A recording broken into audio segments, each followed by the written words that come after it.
Antonello Bella jsalmilkom jagħtikom merħba l-programm numru 121 mis-sensiela botta u risposta. L-ewwel programm għas-sena 2026 għal daqstant nixtieq li fismi u fisem ukoll it-tim kollu tal-Kamra Sportiva nawguralilkom is-segwaċi tagħna is-sena tajba.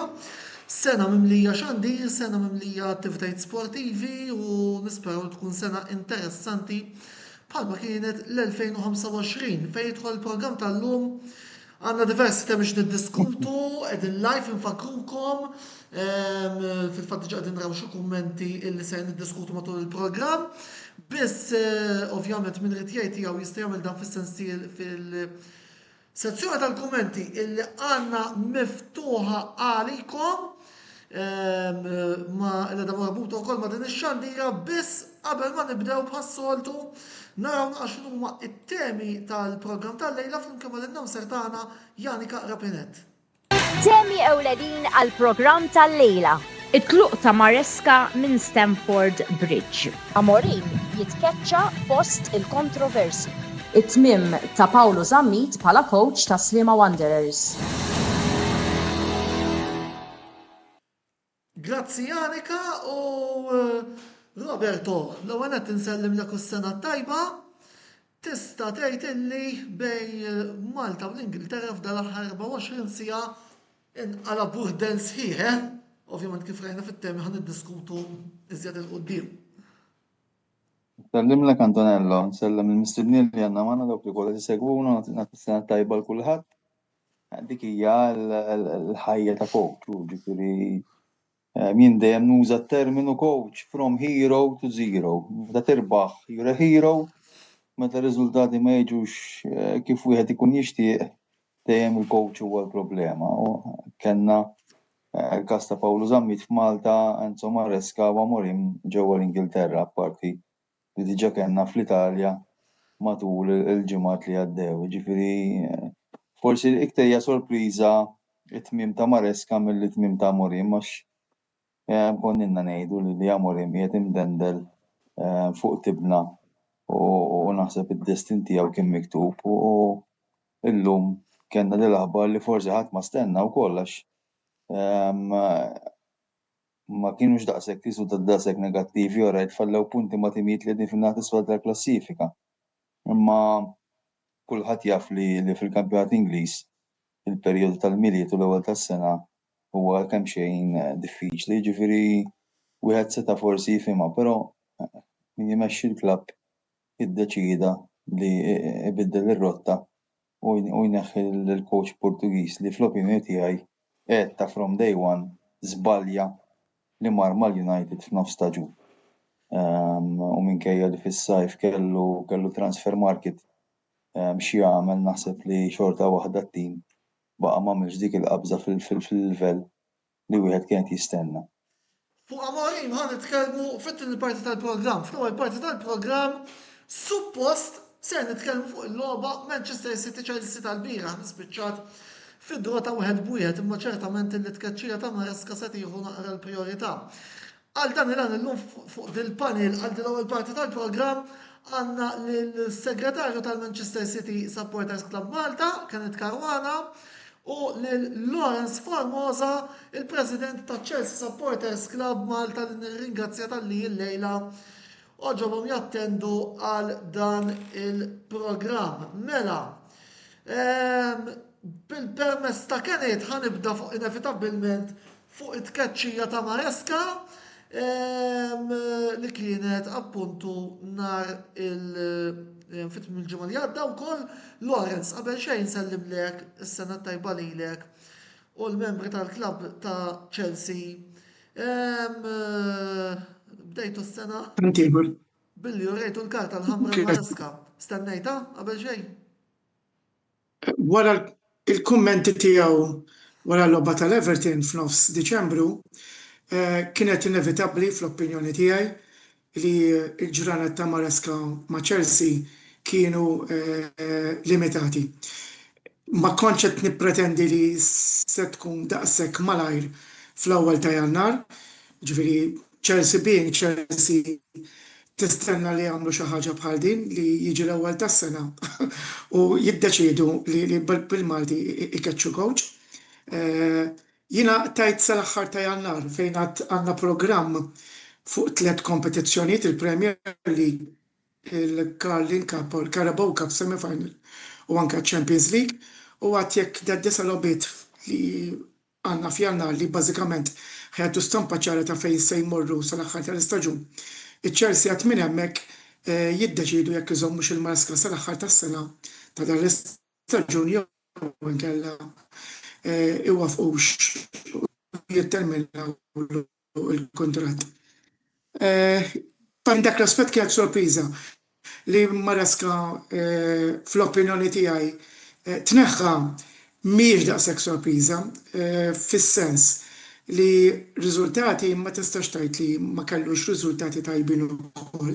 Ġab ġiex tatez fosthom il-World Club Championship li bażikament ħadd ma kienet jippretendi jew jistenna li Chelsea kienu se jirbħuha fis-sajf li għadda u dika qollitlu l-istok tiegħu u naħseb li hemmhekk ukoll Maresca ma ngħidx li kiblitlu rasu ta' però naħseb li tested the waters iktar milli kellu għalfejn mal-bord ta' Chelsea, da kellu kontratt ta' 5 snin u pretenda wkoll li biex ma jiddiskutix ma' ħadd ieħor jirranġawlu kontratt. Ġifieri kull ma kien ilu sena u nofs f'kuntratt ta' 5 hemm elementi oħrajn. Fl-aħħar mill-aħħar l-affari għalfejn Maresca kompletament keċċa il-fatt li ma tkunx qiegħed fl-ambitu tal-klabb u tkun taf eżattament x'inhu għaddej, noqogħdu biss fuq li nisimgħu u li naqraw. Plus li jtuna l-ġiex partijiet dak li jaqbel lilu. So fl-aħħar mill-aħħar ir-raġuni verissima jista' jagħti il-każ ukoll qatt ma toħroġ ukoll jiġifieri. Għal-fini ta' kronika tajb ngħidu wkoll illi Chelsea apparti illi qegħdin fil-semifinali ta' Tazza Carabao attwalment jinsabu l-5 fil-kampjonat, qegħdin it-13 fil-UEFA Champions League imma tfadalx fl-obiċ jintlabu u ovvjament issa ħatibda wkoll l-FA Cup fit-tmiem il-ġimgħa li ġej. Kienet ħanajdlek bħala outsider, realista, l-ewwel qed tistenna tajba lilek. U membri tal-Manchester City Supporters Club Malta, inti minn ħadd kont tistennija dit tkeċċija? Fimni mit-Chelsea ma nistennix mod ieħor. Huwa klabb billi speċjalment dawn l-owners kien hemm ħafna hire and fire kemm id-diretturi, kemm players ġejjin u sejrin, coaches, ġifieri għalkemm m'iniex daqshekk mitla ta' Chelsea biex ngħidu hekk, però min is-sorpriż. Ġifieri anke għandi ħbieb tiegħi u anke familjari ma' Chelsea. Sinċerament jistennew kollox daw, ġifieri kienu jgħidu għal Abramovich illi tistenna dan, imma donhom dawn l-owners xi ħaġa speċjali. Ġifieri min is-sorpriż sinċerament. Però ħannek żekk ftit issa kien hemm ukoll xnijat illi kien hemm interess bejn Maresca u Manchester City. Mintom fil-verità tħeduh għal meta Guardiola jiddeċidi li jżarma? Fimni, sa fejna fina Guardiola u stess qal li beħsibu jkompli l-kuntratti, ġifieri issa l-kuntratt tiegħu jgħid mhux ta' dan l-istaġun, sa l-istaġun ta' wara. Kemm Maresca lest li joqgħod jistenna żgur sena u nofs ma nafx ifhimni. Ġifieri huwa kont tajjeb Maresca wkoll kien anke magħna, kien anke bażikament Maresca tgħallem ma' Guardiola wkoll. Ħanajdlek, id-dinja tal-coaches illum f'ġurnata jinbidel kollox, ġifieri ma nafx kemm hu veru. Rid jiġi magħna wkoll ħajqgħod jistenna u jista' jkun Guardiola jaqbad jitlaq fl-aħħar tal-istaġun ta' ma jieħu xejn bi kbir, però donnu mhux xi coach li jaqbad u jitlaq jew inkella m'hemmx pjanijiet ejja ngħidu hekk, jiġifieri tant naħseb illi Guardiola għandu rispett u anki l-klabb tas-City għandu rispett lejn Guardiola li b'xi mod it-tranzizzjoni meta jitlaq ħadd ma iktar smooth mhux xi waħda daqshekk ħadd ma jkun jaf isu, ġifieri minn ġewwa naħseb illi jkun hemm iktar pjanijiet. Alan Muscat qed jgħidilna board Chelsea crazy, Lawrence. Ifimni, jina nirrispetta l-opinjoni ta' kulħadd, ġifi kulħadd għandu dritt tal-opinjoni tiegħu. Li l-owners il-ġodda ta' Chelsea from day one bażikament ma niżlux tajjeb mal-base ta' supporters ta' Chelsea, dak huwa ta' Però jina ngħid kien min kien the new owners ta' Chelsea wara Roman Abramovich xorta ma kienu se jkunu maħbubin. Roman Abramovich ħajibqa' is-salvatur ta' Chelsea f'diversi affarijiet u ma niddejjaqx ngħidha, ġifieri kapaċi hawnhekk li ħandarras xi anke supporters ta' Chelsea wkoll. Imma nemmen li ħafna mis-supporters ta' Chelsea anke barra minn Malta, they are still in a state of denial.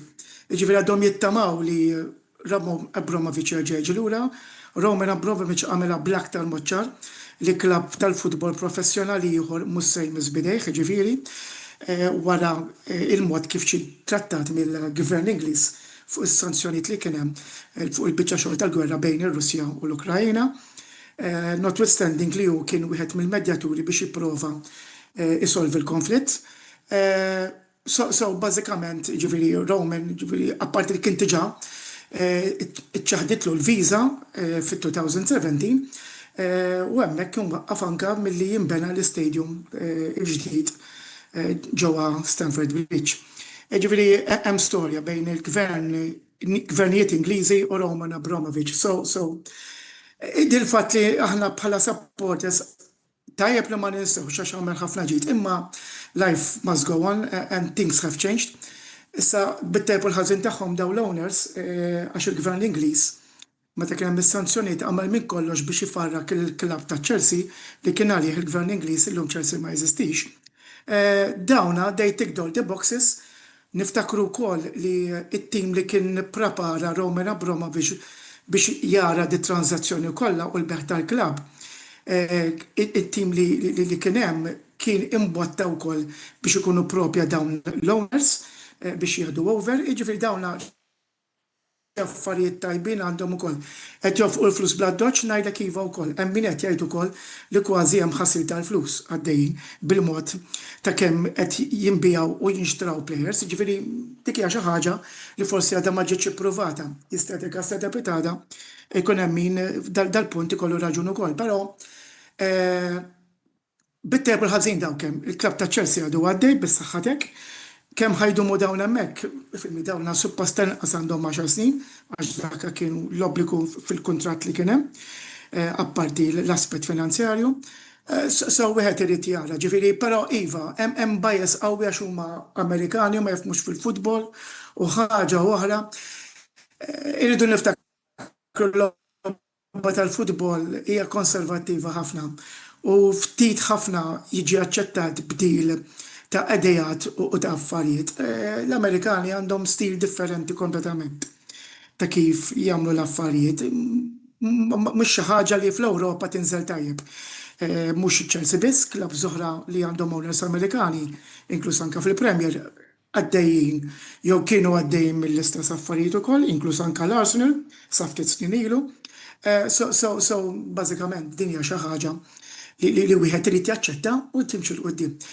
Li semma il-kollega tiegħi fuq il-biċċa xogħol ta' Chelsea li ibidlu l-managers huwa stat ta' fatt ukoll. Chelsea wara is-Southampton li m'għadhomx aktar fil-Premier kemm ilu li stabbilixxa ruħu l-Premier League minn 1992 huwa l-aktar il-klabb li biddel coaches. Ġifieri sija taħt Ken Bates, taħt Roman Abramovich u dawn issa they took it a step even further x'ferba snin tiġat minn coaches. Ġifieri hawn sejrin ġifieri il-klabb għandu bżonn stabbiltà wkoll. Ġifieri tardu niftakru kemm ilhom fil-Premier Chelsea minn meta twaqqaf fil-92.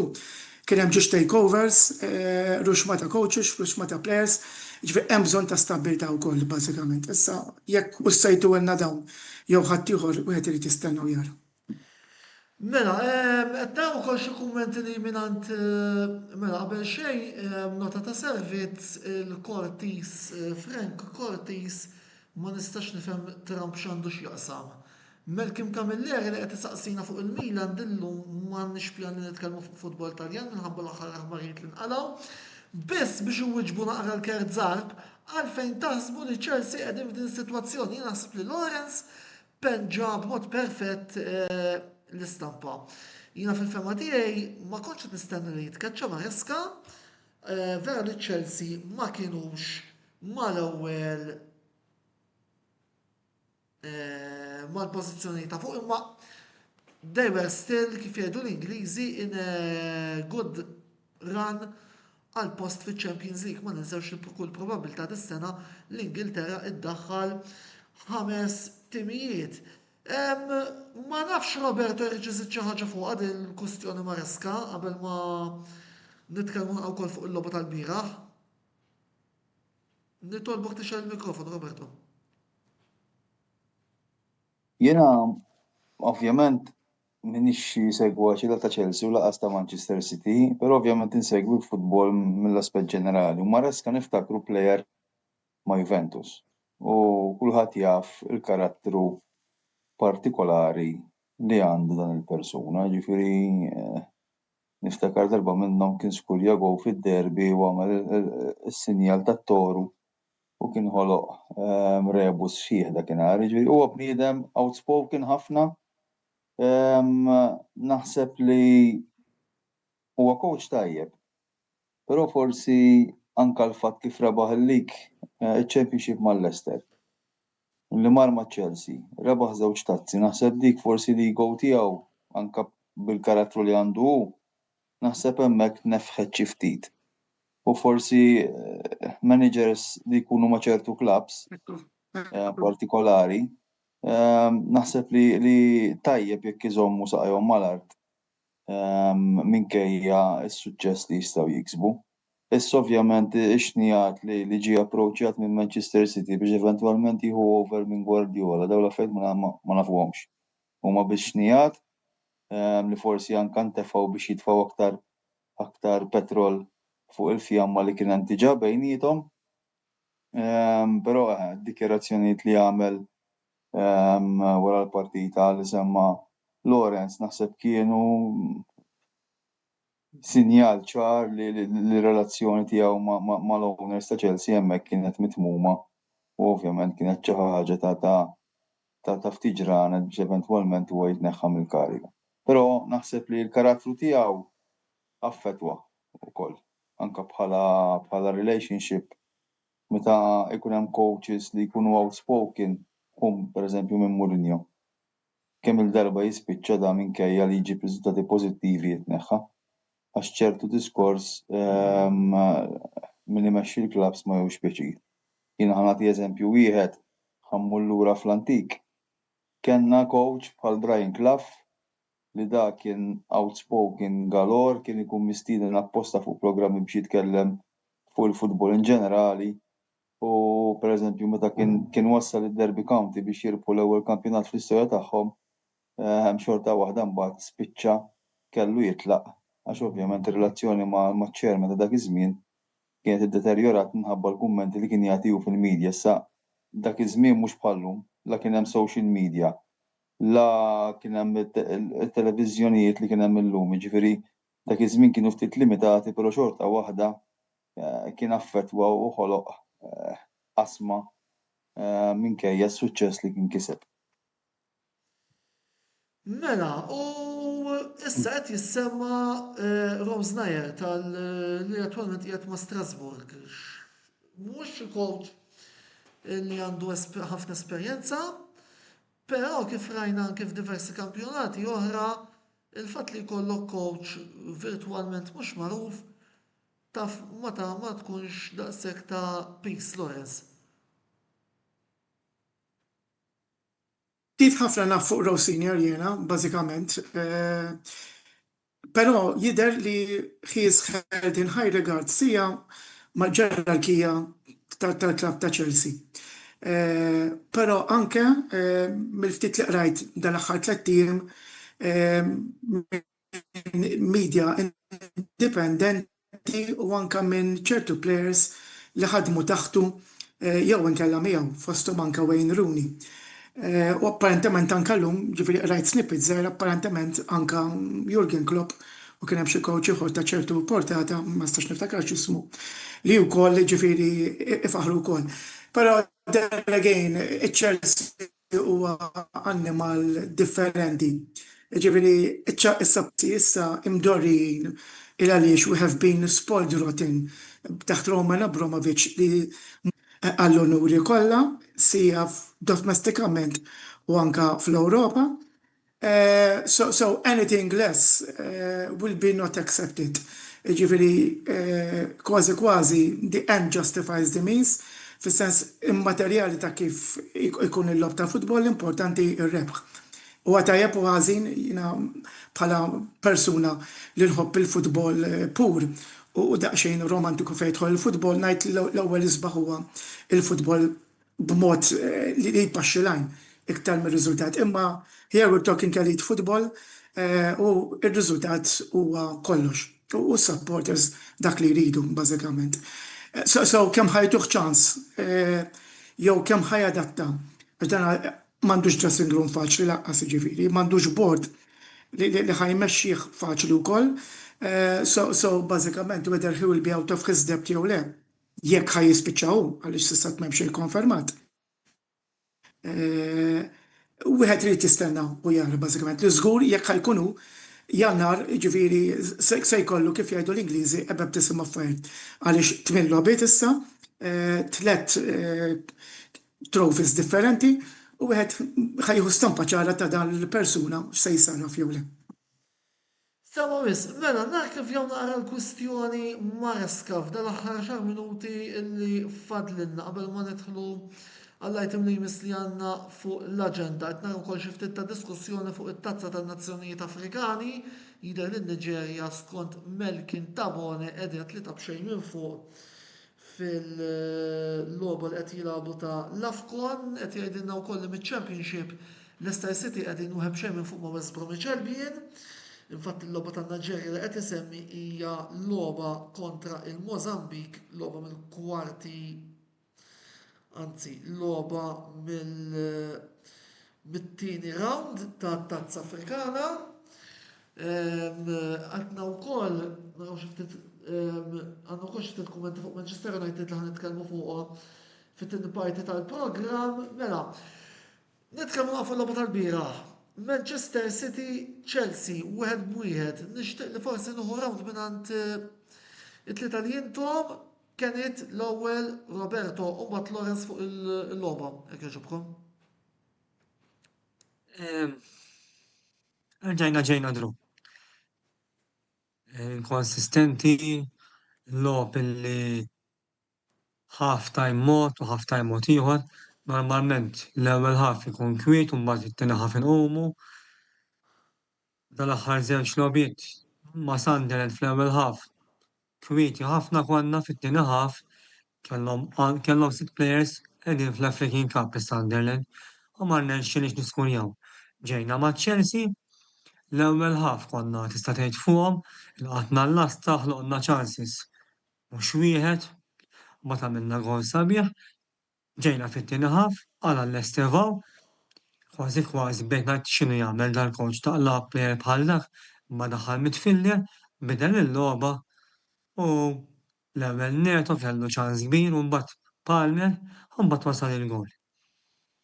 Is-City dal-istaġun jidher biċ-ċar li hemm inkonsistenza ġifieri tal-plejers kważi kollha, inkluż Haaland illi ċertu mossi u ċertu gols is-soltu jaħdem iktar. Mhux qed ngħid li Haaland ma jiskurjax ta' dan imma minn isfel għal fuq. It-tim il-midfield mhux qed jiffunzjona xejn, jiġifieri qed induna fuq wara issa l-bieraħ ġew iż-żewġ difensuri wkoll ċentrali.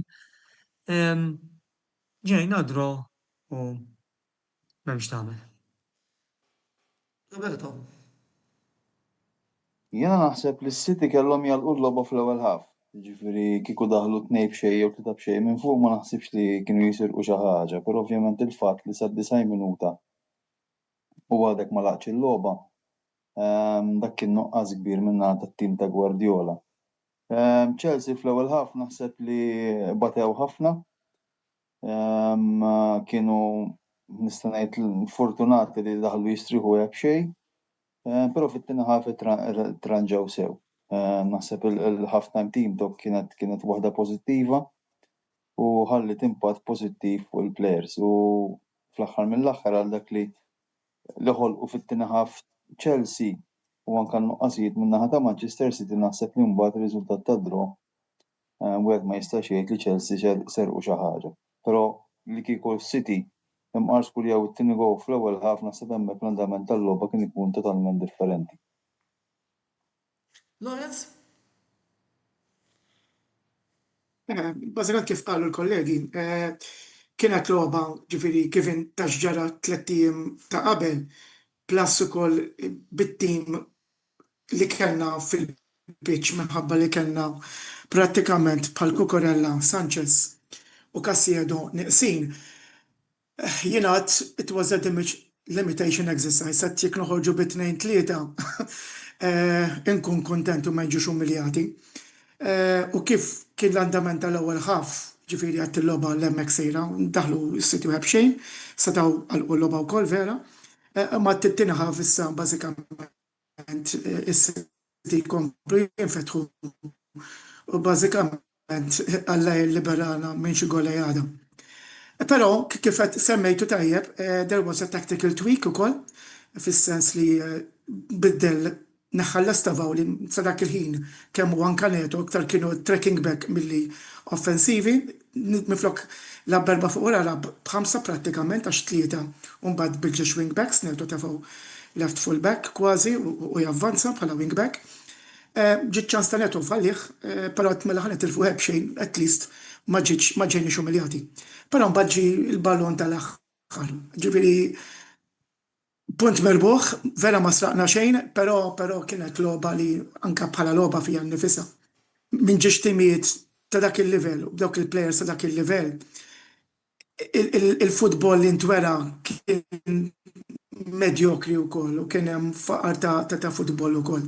Jiġifieri jiena kulħadd jgħid li il-Premier l-Ingilterra huwa l-aqwa kampjonat fid-dinja. Ma jiex nistema' ħażin li ngħidu huwa l-iktar kompetittiv iva. Imma bħala livell anke l-Premier Ingliż hija tonqos ukoll. Jiġifieri bej bil-plejers li qed imorru fil-kampjonat Premier u anke t-tip ta' futbol li qed jiġu muri minn ħafna timijiet u livell li fl-opinjoni tiegħi kull ma jmur hija dejjem jonqos. Li hemm huwa kompetittiv u mid-dinja kollha, allura jibqa' jieħu dik l-importanza. Però mhux se nħaltu ma' timijiet li kien hemm fil-passat ukoll u livell li kien ikun ferm iktar għoli milli hemm illum il-ġurnata. Mela, Renato Vella qed jgħidilna bħala supporter ta' Arsenal grazzi liż-żewġ timijiet. Renato Vella li qed jipprova jikkonsla Għajlu ma jiġrix, għatfadal nofs staġun għajlu Renato Vella, għatfadallu nofs staġun. Il-Renato nħarru fil-tielet parti tal-programm. Ma jagħmluhx fatta l-Arsenal. Meta nkunu qegħdin nitkellmu fuq it-tim lokali li jżomm jew Slima Wanderers. Mela. Ma jagħmluhx fatta l-Arsenal, tfadallhom nofs staġun. Eżatt, li fadal nofs staġun. Jiena personali għadni xorta ma nemminx li Arsenal jistgħu jieħdu l-kampjonat. Minkejja kollox. Jitqansu qegħdin l-Arsenal biex jirbħuha mill-logħbiet. Eżatt, jiena onestament ma nafx ma l-Arsenal huwa dak it-tim li dejjem hemm u mbagħad jiġi Marzu u s-City b'xi mod isibulhom il-mod kif jerġgħu jaqbżuhom bħas-soltu. Mela għaliex il-ħin huwa naqra limitat fadlilna verament ftit sekondi biex ma kienet ma Lawrence nkunu nafu naqra x'inhu jiġri fil-supporter clubs rispettivi tagħhom naf li kellkom l-attivitajiet tal-miliet ukoll imma tajb li tħarsu l-qudiem u tgħidulna l-ewwel x'hemm ippjanat għal din is-sena fil-clubs rispettivi tagħkom u jekk forsi xi supporter li jixtieq jingħaqad mal-klabb tagħkom x'għandu jagħmel. Lawrence ibdin issa. Ok, bażikament, kif għattajab inti, tal-axħar kellna l-attività tal-miliet, kienet fil-logħba kontra l-Atalanta, ġif ma tantx niżlet għasem. Nipprovaw aħna qegħdin logħbiet ta' Champions League jew inkella issa għandna l-Carabao Cup, forsi nippruvaw għandna meeting tal-kumitat nhar l-erbgħa ġejjin, nippruvaw nagħmlu event oħra sa jew tkun waħda mis-semi final legs kontra l-Arsenal jew inkella xi logħba taċ-Champions League biex nerġgħu niltaqgħu. Min jixtieq jingħaqad magħna hemm il-Facebook page Chelsea Supporters Club Malta, jista' jikkomunika hemmhekk jew anke mas-segretarju ma' Norman, jew ma' xi ħadd minn membri tal-kumitat u bażikament intuħ l-informazzjoni kollha. Qed nippruvaw wasalna fl-aħħar fażi biex ikollna website ġdida wkoll biex hekk dak li jkun jista' manka minflok joqgħod jikkomunika magħna għandu step by step x'ikun irid jagħmel biex awtomatikament jidħol membru mbagħad inkun nistgħu nikkomunikaw miegħu wkoll. U nirringrazzjaw il-kull min diġà huwa membru fil-klabb tagħna. Kenneth. Kenna l-organizzazzjoni tal-miliet, il-għajna l-ħabib il-familjari u l-membri. Issa nerġgħu nirritorna għal-ħajja ta' kuljum jisu, il-taqa bil-laqat tal-kumitat. Min nixtieq jingħaqad magħna jsegwi l-Facebook page u anke Instagram u wieħed faċli jibgħatilna u jidħol membru ġifieri mhux diffiċli xejn. Punt li xtaqt inqajjem li ma naqbel assolutament xejn magħkom huwa dwar l-Arsenal. Dis-sena l-Arsenal nemmen frar Marzu ikun lest il-lig. Forsi mhux matematikament, ma jekk tħarsu sewwa lejn l-iskwadra li għandhom l-Arsenal din is-sena li għandhom kważi klettimijiet, mhux tnejn ta' tlieta għal dak li kellhom qabel, l-aħħar logħba l-Arsenal kienu mingħajr Saka, kienu qegħdin jirbħu 2-1, daħal Saka u skurjaw ieħor. Ġifieri min jekk qegħdin jirbħu mitqanżieħ ma naqbel xejn, ġifieri l-Arsenal għandhom skwadra kbira, ġifieri ma nemminx bl-inkonsistenza tas-City nistgħu nilħuhom u ngħadduhom, ġifieri ma naqbel xejn magħhom. Forsi għalissa tkun akweti issa. Le, jidher ċar l-affarijiet li s-City u anke timiet oħrajn m'għandniex ċans mal-Arsenal, ġifieri issa daw għandhom il-Gyökeres iktar moħħu fiex jagħmel xahar u ma qed jagħmel xejn u xogħol jibqgħu għaddejjin. Daw alla ħares l-Arsenal għandhom striker ta' vera għax kieku 10 gols jiskunjaw kull logħba, ġifieri għandhom skwadra ta' barra minnha. Timiet qabel tas-City konna b'saħħitna, dis-sena anke l-injuries, pereżempju Rodri għadu dieħel u qed jibża jixxuttja u jagħmel ġifieri issa weġġa' Nico Gonzalez issa Gvardiol barra wkoll. Ma naħsibx illi l-Arsenal xi ħadd ħajħodulhom dis-sena. Ovvjament kienet se jkun iktar opportunitajiet biex nitkellmu sew miegħek sewwa ukoll ma' rappreżentanti tal-Arsenal Supporters Club matul il-kumplament tal-istaġun. Mela, immorru waqfa qasira ta' reklami 5 minuti kemm nimlew tazza ilma u fil-Kastilja jkoll nxarbu naqra gżmejna, immorru għal wara il-waqfa ta' reklami ħammorru għat-tieni parti fejn se nitkellmu fuq Manchester United. Se jidħol Joseph Magri wkoll, se jkollna lil Andrew Zarb, iva sewa smajtu, jiġifieri wara reklami panel ġdida u niddiskutu l-kapitlu Manchester United. Ibqgħu magħna il għaliex dalwaqt se nkunu magħkom.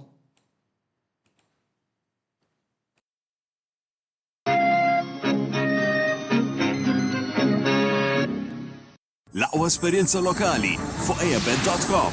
Ingħaqad magħna u irbaħ tista' tilgħab fuq għażla vasta ta' Casino Games jew fuq l-isport favorit tiegħek. eabet.com. Dejjem ilgħab b'mod responsabbli.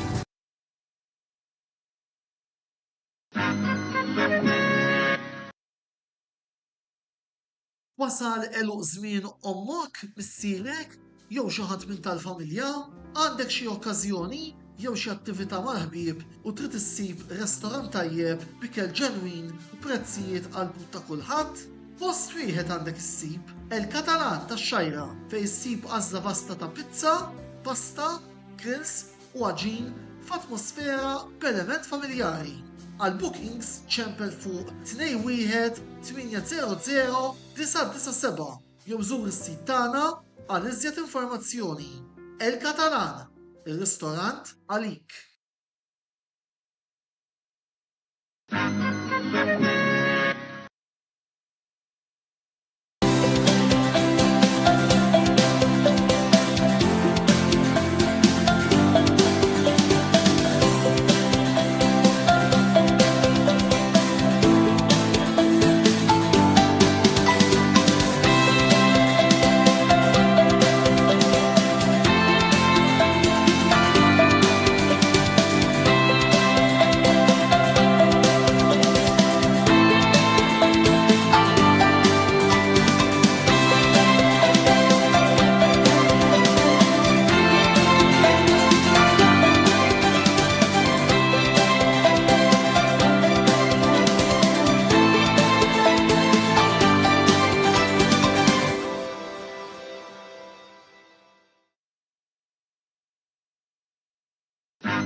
Eabet.com, l-għażla tal-Maltin, fejn tista' tilab u tirbaħ, ingħaqad, iddepożita, biċ-ċans li tirbaħ.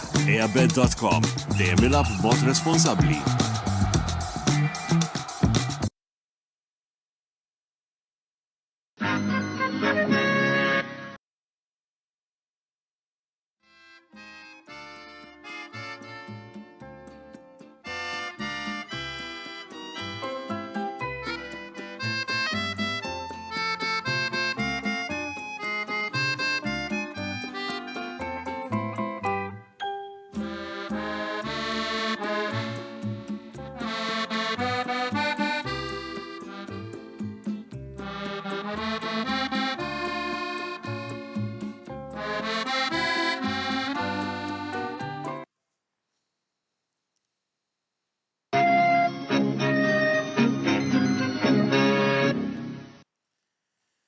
Merħba l-ura t-tini parti tal-program Botta u Risposta l-ewwel wieħed mis-sena 2026. Illum għandna program naqtfal mis-soltu ma inqalgħu ħafna affarijiet illi xtaqna niddiskutu.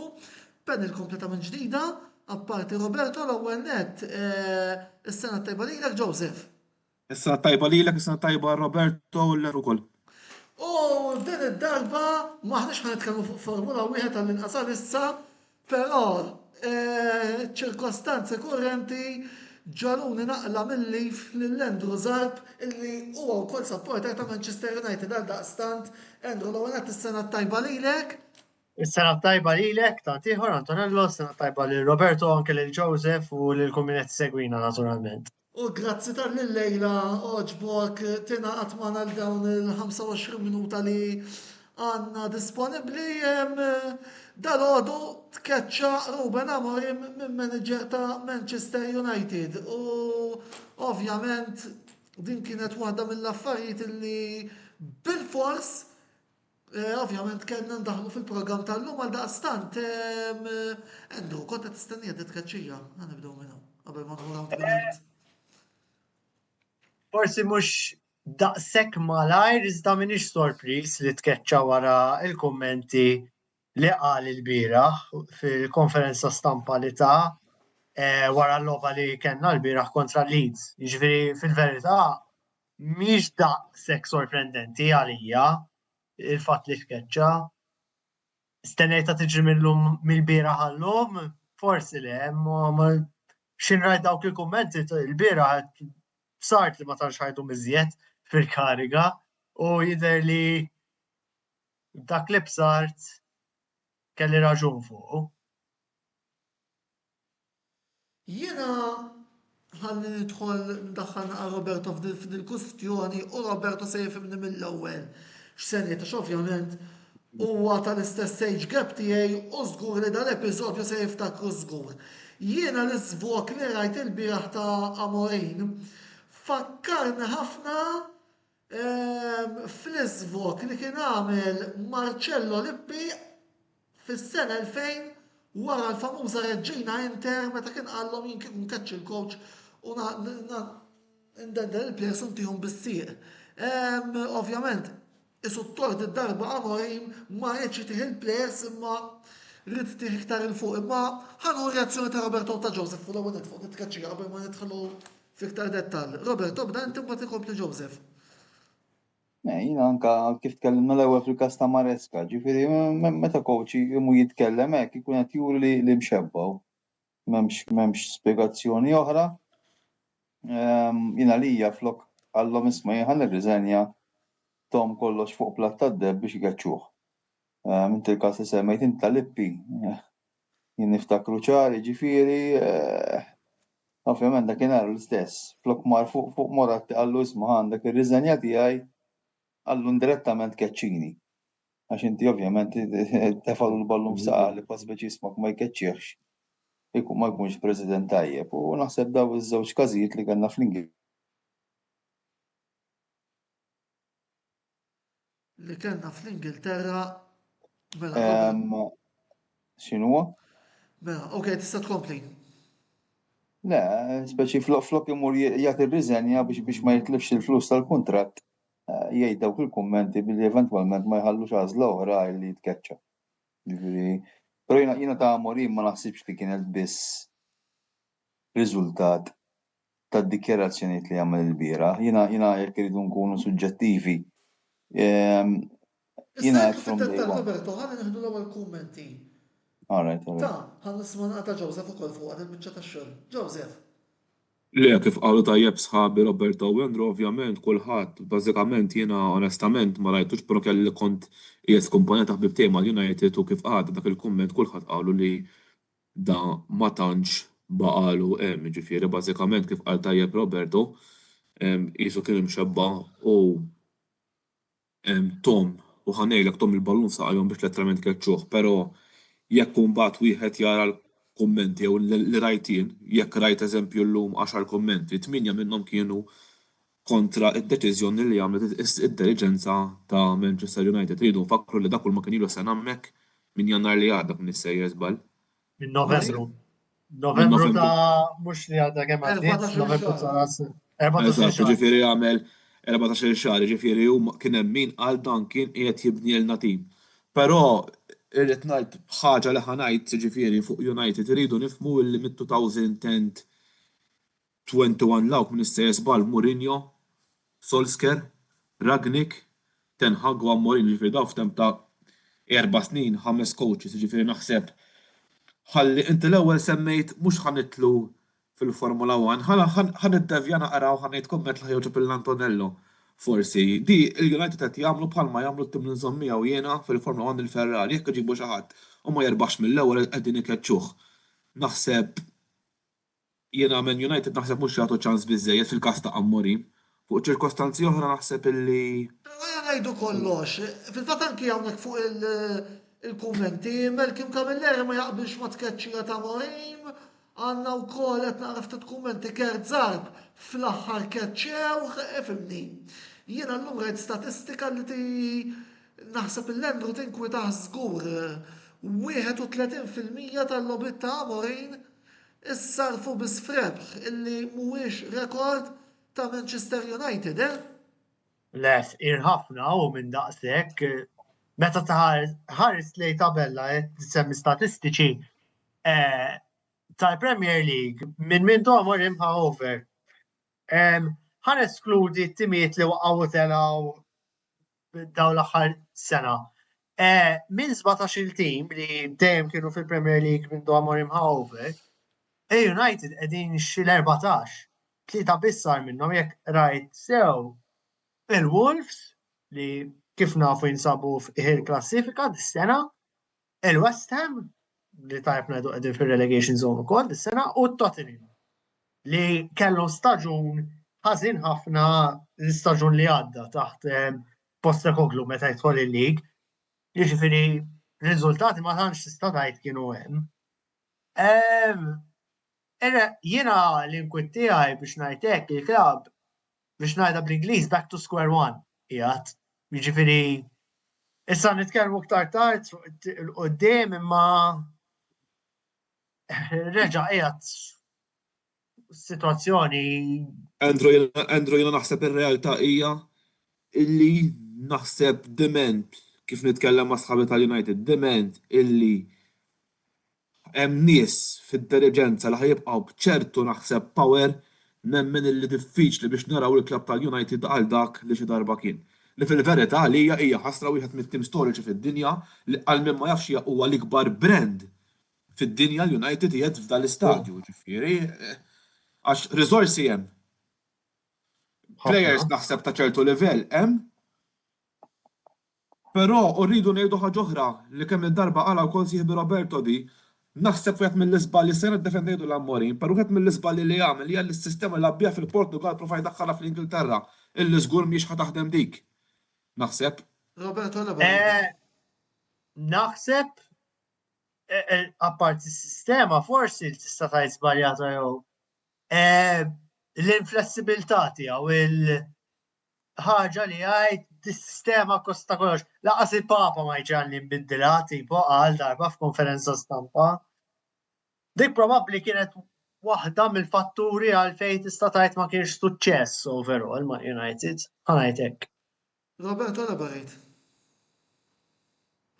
Kif dejjem qed jiena naħseb li Amorim number one ittella fuq pedestal għal dak li għamel ma' Sporting Lisbon. U forsi hemmhekk korrajt nifhimha, però wieħed irid jikkonsidra wkoll li l-Portugiż mhux il-lik Ingliż. It-tieni, dan mar mal-United f'nofs ta' Ġun. Meta huwa ma jkollokx il-players li inti trid għas-sistema li tuża. U jiena naħseb li kien kemm xejn preżuntuż għal fatt li marma klabb rrid from day one jimplementa il-filosofija tattika tiegħu meta forsi lanqas biss kellu players li huma adattati għal dik il-filosofija. Xorta waħda minkejja li fis-sajf xtara l-players biex ikun jista' jilgħab bis-sistema, xorta waħda riżultati ma waslux.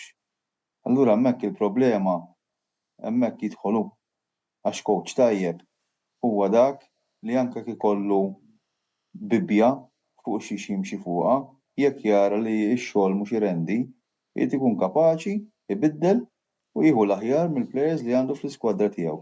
U dik naħseb li Amorim from day one ma milix.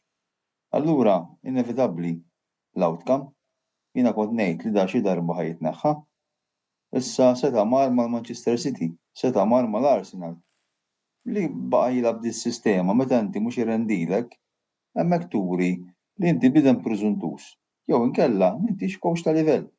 Għax coach ta' livell ma jkollu sistema waħda biex jilgħab, coach ta' livell li ikun flessibbli u jadatta il-filosofija tattika tiegħu skont il-players li għandu fl-iskwadra biex jieħu l-aħjar minnhom. Xi ħaġa li Amorim m'għamilx.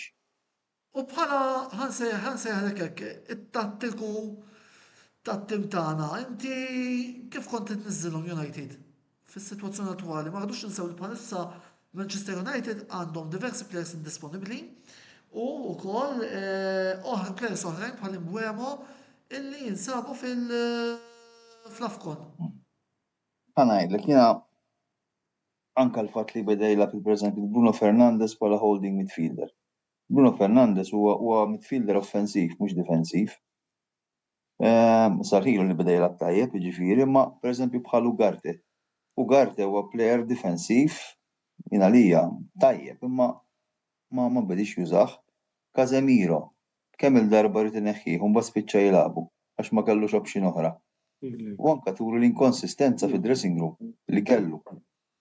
U anke d-difiża, pereżempju United għalkemm jiskurjaw, però jaqalgħu ħafna goals. U dik turi li għandek kif jgħidu la difesa fa' aqwa.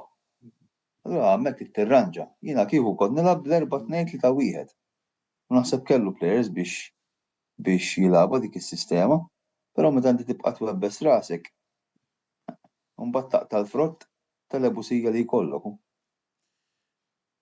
Kumment minant Brady Buġej hawnhekk li nixtieq ukoll nisma' minant Andrew dwaru apparti li nawguralu wkoll fejqan ta' malajr u nistennew li iktar il-qudiem ikompli jilluminana fuq l-artikli interessantissimi li qed itina mill-dinja tal-NBA ukoll, però ma batilniex fuq il-Lakers illum.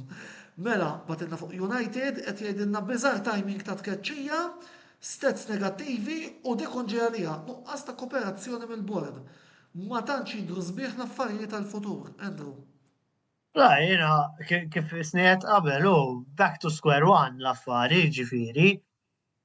Timing biżgħar. Efhem, tajulhom naqqa f'idejhom ukoll biex ngħidu kollox. Ġifieri tidher stramba. Daqskemm ma tidirx stramba sa ċertu punt ta' Enzo Maresca biex ngħidu kollox. Ġifieri naf li ddiskutejtu qabel jiġifieri.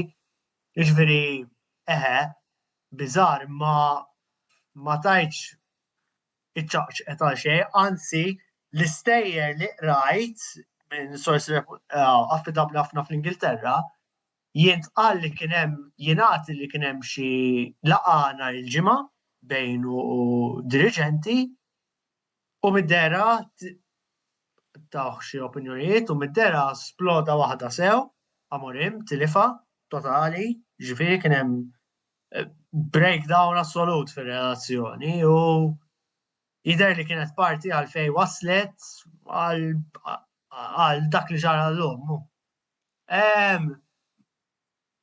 Issa, tal-bord, jiena rrid immur lura, anzi ħarira. Meta qabduh, kien hemm wieħed Dan Ashworth fid-diriġenza li ntqal li ma kienx konvint minnu, speċjalment minħabba di is-sistema biex ngħidlek li Amorim iħobb juża. Ashworth telaq, mbagħad wara ftit ma rridx jibqa'. U issa ishom rridu jappoġġjawh. U issa reġgħu keċċewh lil Amorim jiġifieri. Is-swaba d-darba jdan kienu puntati wkoll fuq Jason Wilcox li huwa. Ejwa, jidher li hemmhekk kien hemm disgwit kbir. Skużawni, iva jidher li kien hemm disgwit bej id-disgwit jidher li sar li ġara speċjalment bej Wilcox u Amorim. Biss jekk tħares lej kemm ilhom in-charge li issa tajt day-to-day running tal-klabb. Mela, il-morru fis-sajf tal-2024. Għazza mmur ħarira qabel.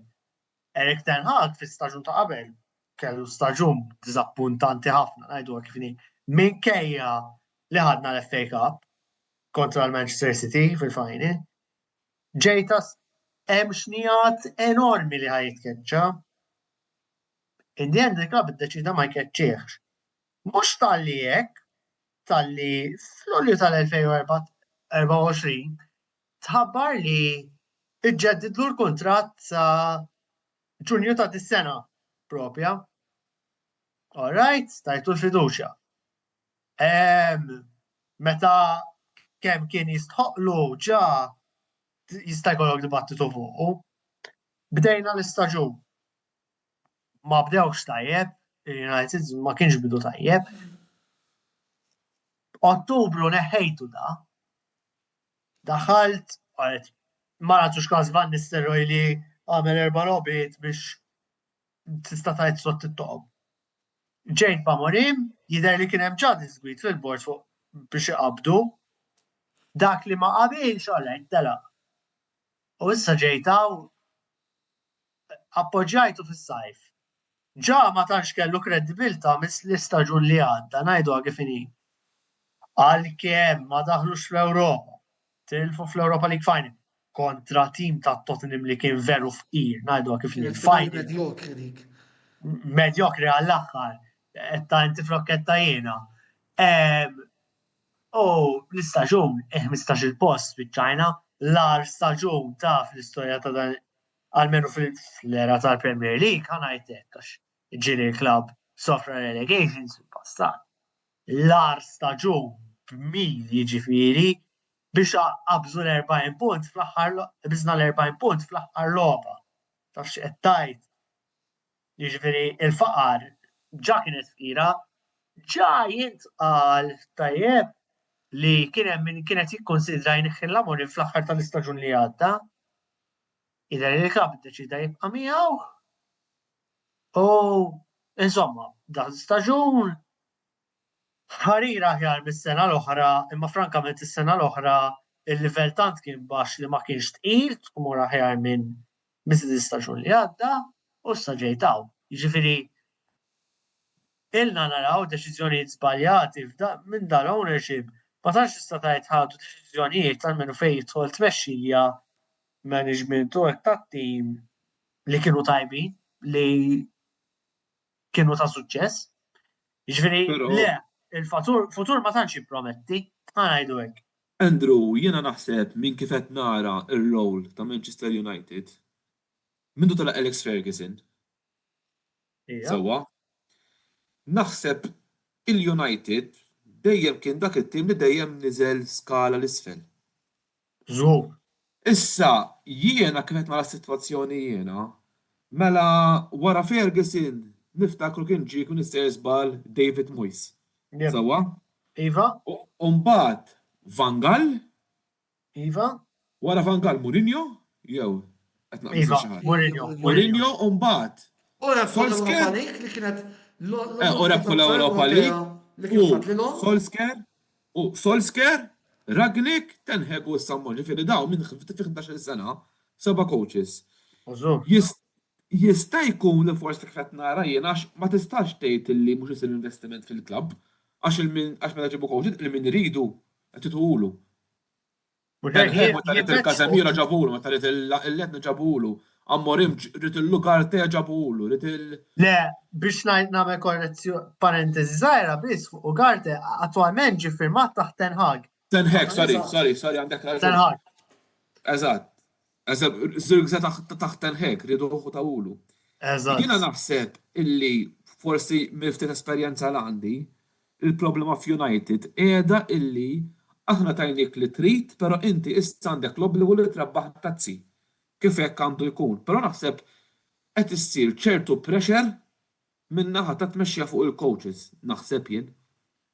Jista' jkun li fattur u ngħidu forsi l-coaches ħadu l-iżbalji tagħhom ukoll ta' ċertu decision making. Insemmi Rangnick u attwalment ħa nitkellem fuq forsi ftit iktar tard. Rangnick għalija sparawlu f'saqajh kif qabduh, onestament. Rangnick kien iktar interim naħseb. Kien interim u jiena għalija kważi qatt ma missu tqabbad bħal dak. U issa jiena nitkellem u mbagħad nelabu ftit iktar tard għalfejn immen forsi kien żball jekk ir-rapporti li qed jintqalu fuq x'ħadd tkun it-triq il-qudiem għandhom jitwemnu. Mela, qed nara eżatt kummenti, ħalli nwieġeb naqra l-Malcolm Camilleri li talabni l-opinjoni tiegħi fuq Amorim. Ifhimni, Amorim jiena wisq qed nibża li ma ġiex moti biżżejjed ċans, ma rridux ninsabu l-United qegħdin fis-sitt post bħalissa tal-kampjonat volderi diżastru per se mhumiex. Ma rridux ninsabu wkoll l-United għandhom ħafna players indisponibbli. Jiġifieri da bħalissa Amorim qed jaħdem bl-impossibbli. Ovvjament in-numri ma jmerrux għax li naraw bħalma qed jaċċenna Brady Buġejja 38% tal-lob kollu biss kien rebħ. Huwa ftit għal tim bħal Manchester United. Anke l-fatt li ma' timijiet żgħar United qed ibatu biex jirbħu. Huwa ftit, imma ejja nkunu onesti, Malcolm jekk qed issegwina. Kellu biżżejjed ċans Amorim biex jaħdem? Jiena lija le. Għax jien ma naħsibx. Isma' li dan daħal, mela, da isna l-oħra, jew f'Novembru ta' 24 u xek daħal da. Iva, Novembru ta' 2024. 24, daħal kważi sena. Roberto daqt irridu nagħlqu l-kapitlu Eżatt, dan daħal sena u ftit xhur ilu. Fit-taħwit ta' Ten Hag. Jew bil-plejers li ried Ten Hag. Li ma rridux ħaġa wkoll, Ten Hag baqem għax rebaħ l-FA Cup. Iwa, issa. Mela. Dan daħal bil-Malti f'Baħar Inkwit. Flok muża kell moħra. Ma kellux il-plejers li ritu. Sawa? Irridu nizjaw li das l-oħra wasal final tal-FA tal-Europa League. U telefa għax vera il-Mulejri da tmur għand Tottenham mit-tazza. Għax il-United kienu ħafna ħjar dakinhar. U dis-sena qiegħed fis-sitt post. Kważi l-fuq minn sena wara, jiġifieri jiena naħseb ta' dak il-kumment forsi vera kien ħaqqu tbeżbiża żgħira għax inti ovvjament jekk inti għandek xogħol ma tistax tippretendi li tikla fuq ras li mgħallem. U però kellhom ituh naħseb na iktar ċans. Jiena nixtieq insaqsi d-domanda f'dan 5 minuti li għatfadli qabel ma mmorru għal reklami nerġgħu. Irrid nisma' ta' Roberto mal-ewwel qabel ma nisma' Tendru, jiena lija personali għal kemm qed insemmu fatturi, ma qed ninsew fattur importanti, id-diriġenza u il-mod li anki jien Nazzarda ngħid moqżis li bih id-diriġenza tal-United, il-Glazers, il-Redcliffes qed imexxu dan il-klabb. Roberto. Nasibina ħambaqt ħarira fuqha fil-fatt jekk smajt nisew ngħid għalmenu taħt Injos li fidej Roberto. Li fdej Roberto. Jiena xtaqt nibda minn punt differenti. Semmejna l-Ferguson, li ovvjament huwa ikona fil-klabb tal-United. U ħan nistaqsi mistoqsija. Il-United kemm għandhom plejers fl-skwadra attwali li huma titolari li ġej mill-akkademja? Ftit. Jew ftit. Kobi Majno, jekk tinsemmi xi ħadd hekk Meta jilab? l-iskwadra. Meta jilab, għax ma tax kienet jilab, fair to say. Issa tista' tgħid it-tfal tal-Eren Fletcher li tajb ngħidu l-United ħaduhom ta' tfal ta' 16 sena, jiġifieri wkoll li kien tista' sejjaħilhom akkademja per se, ma hija vera toddhom fuq sobajku. Dik hija d-differenza fi żmien Ferguson nara kemm kellek plejers li telgħu mill-akkademja u kienu jafu l-kultura u l-mentalità tal-klabb minn tfal. Mhux hekk. Right? Il-fatt li United jaqbdu jiftħu checkbook u dak li jitlobhom il-coach jixtruh. Xorta waħda mhux irrendi. Mela jien naħseb li dik hija diġà l-ewwel problema. Right? It-tieni jiena naħseb li kif qedtilkom l-ewwel, jiġifieri Amorim from day one diġà beda fuq ħażina. Meta inti tmur hemmhekk u tgħid jien laqqas hekk jiġi l-Papa u l-isqifijiet kollha u ma nafx xiex għax jien dis-sistema ħanibqa' nilab. Dik hija preżunzjoni enormi. Kull rispett leh jiġifieri u fil-li dak inqisu il-guru tal-futbol offensiv u tal-futbol sabiħ. U f'daqqa waħda spiċċa jien naħseb tilef ir-rispett ta' ħafna nies fid-dinja tal-futbol għax inti qatt ma tista' targumenta b'dak il-mod. Right, jiena wkoll għandi l-filosofija tattika tiegħi, però meta nibda nara t-tim li kont nikkowċja mhux irrendi. Immur quddiem il-mera u nistaqsi lil nnifsi isma' jien nista' nibqa' nilgħab dis-sistema jew le. U probabbli tweġiba tkun le. Għax inti oħra, di forsi ħadd ma jikkunsidra il-plejers aċċettaw il-filosofija tattika ta' Amorim. Jien qal li kważi tilef id-dressing room fl-aħħar jiġifieri sinjal li xi ħaġa u biex ngħidlek ma kienx qed jagħmel sew fis-sens ta' anke waħda mill-iktar soft skills hija tagħmel ġeż effettivi b'sew postijiet tax-xogħol fuq kwalunkwe post tax-xogħol huwa li jkollu komunikazzjoni effettiva. Kemm kienet iwassal il-messaġġ mod effettiv u kemm kien messaġġ li kien credibbli li seta' jiġbor il-plejers warajh biex ngħidlek. Ovvjament ma nafx ġara fid-dressing room ta'. Le, ma apparti dik. Jekk inti qed tuża sistema sal-lum tisma' coaches jgħidulek meta titkellem fuq sistema tattika hija ġast numri, mhux veru għax il-futbol sar flessibbli u dinamiku bla bla bla. Però xorta jekk inti għandek ħan nitkellem pereżempju fuq id-difiża, jekk għandek difensuri li mhumiex komdi jilagħbu bil-back three, ma tistax tilgħab bil-back three. No. U inti immaġina inti. Alright, general manager ġo kumpanija. Alright, li daw kienu mdorrijin jaħdmu b'mod. Tmur inti from day one. Tidlhom ismaw li ngħid jien u daqshekk l-opinjoni tagħkom ma toċ. Tiġaħad kulħadd kontrik. U mbagħad jekk toqgħod tagħmel staff meeting u tgħidilhom jien laqqas jekk jinżel il-Papa ma ħanbiddel femti. Mela daw awtomatikament ħajduru kontrik ħamlek libsa ten fir-roti biex lilek jitajru klem. U dik turi nuqqas kbir ta' intelligenza minn dal-bniedem. Right, jiena ħanejdlek di u nqafgħu fuq Amorim. Jiena lija meta l-United ħabbru li laħqu ftehim miegħu u ħajħu over wara ma nafx kemm il-logħba kellu jkompli ma' Sporting Lisbon kont diġà qed dal-coach. Kull rispett ignorant. Ignorant għax ma tmurx ma' klabb bħal United li kellu turbulenza daw l-aħħar snin tmur tieħu over hemmhekk f'Novembru. Right, Elija kien ignorant, da missu qallhom isma' iva naċċetta, però ħaniġi fl-aħħar tal-istaġun. xejn u nippjanifikaw it-transfer market, right, u nibni t-tim kif irrid jien. Ignorant li mar f'Novembru, b'kull rispett.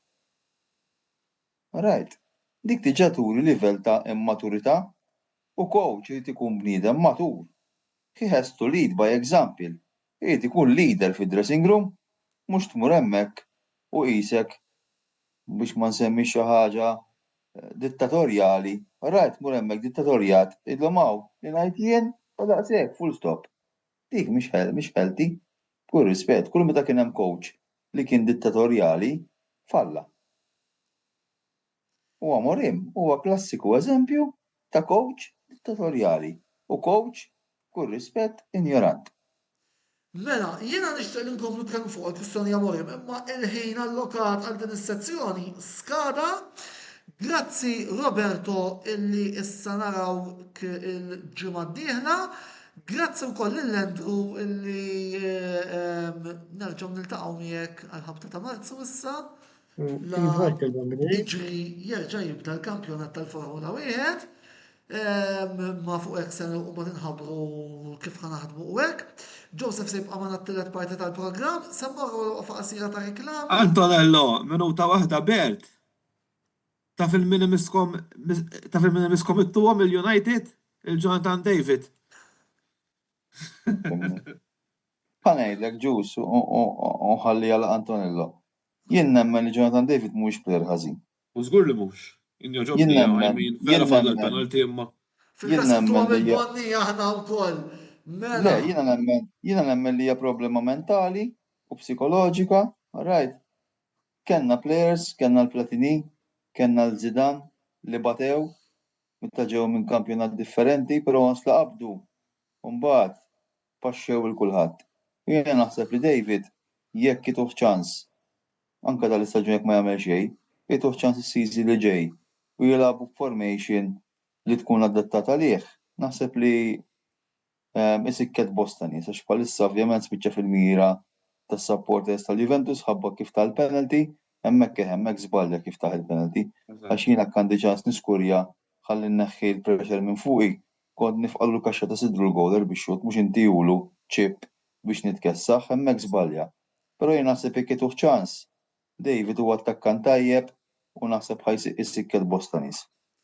Grazzi ħafna, mela mmorru l-waqfa qasira ta' reklami ma' Joseph u ma' nistiden li niltaqgħu fit-tielet parti tal-programm. Ibqgħu magħna għax dalwaqt se nkunu magħkom.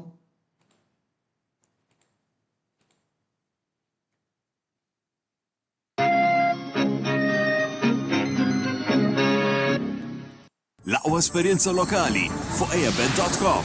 Ingħaqad magħna u irbaħ tista' tilgħab fuq għażla vasta ta' Casino Games jew fuq l-isport favorit tiegħek. eabet.com. Dejjem ilgħab b'mod responsabbli.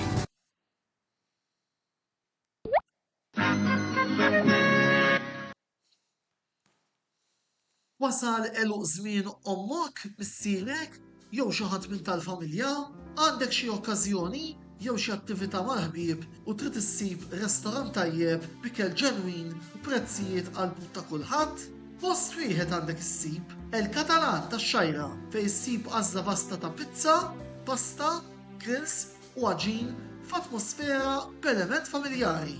Għal bookings ċempel fuq 21 800 997 jew żur is-sit tagħna għal iżjed informazzjoni.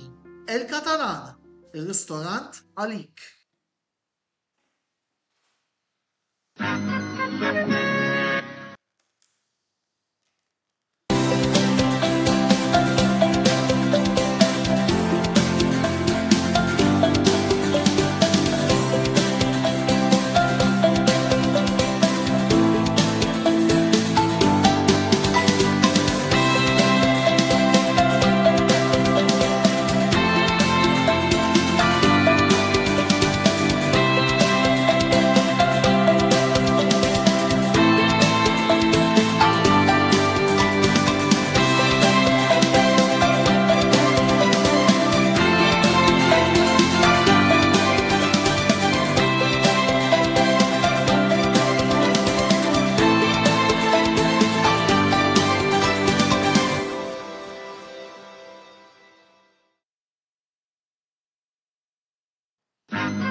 Eabet.com, l-għażla tal-Maltin, fejn tista' tilab u tirbaħ, ingħaqad, iddepożita, biċ-ċans li tirbaħ.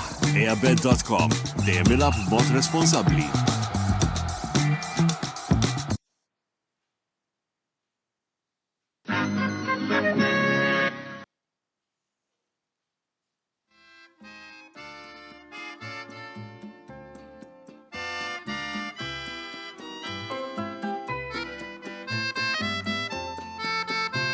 Money.